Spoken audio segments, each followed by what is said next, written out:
lagi dengan saya, Ica Sidaputra. Hari ini kita kembali lagi dalam pelajaran Bahasa Indonesia kelas 3 SMA. Hari ini kita akan melanjutkan materi kita mengenai menulis surat lamaran pekerjaan. Apa tujuan dari materi atau pembelajaran kita hari ini? Tujuannya adalah kamu diharapkan mampu menuliskan sebuah surat lamaran kerja. Kamu kan sudah kelas 3 SMA. Selanjutnya setelah kuliah, kamu akan menentukan atau mencari pekerjaan. Diharapkan nantinya kamu akan dapat membuat surat lamaran kerja yang baik dan menarik. Dalam menulis surat lamaran pekerjaan, kita harus memperhatikan struktur atau sistematika surat.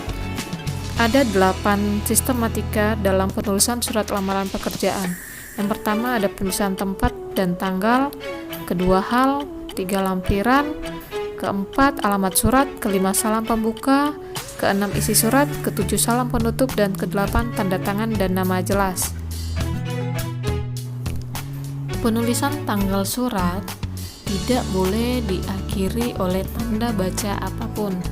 Dan ingat, setelah nama kota, koma, tanggal, bulan ditulis dengan huruf dan diawali dengan huruf kapital dan angka untuk penulisan tahun.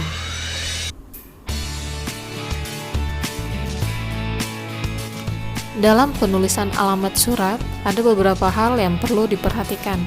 Yang pertama, tidak perlu menuliskan kata kepada. Itu tidak tepat, langsung saja yang terhormat atau YTH titik.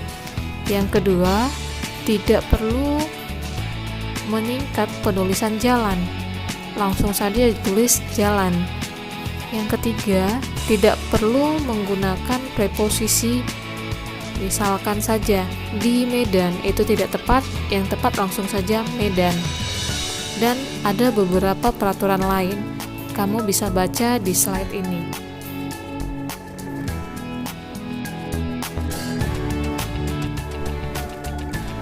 Kemudian struktur selanjutnya yaitu salam pembuka.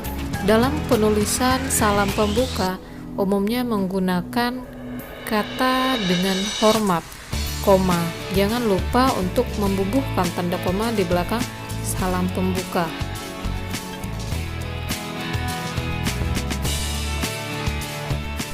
Dalam menulis surat lamaran pekerjaan, di bagian isi harus berisi pernyataan pelamar dalam mengajukan lamaran tersebut atau ungkapan rasa ketertarikan mengapa mengajukan lamaran tersebut.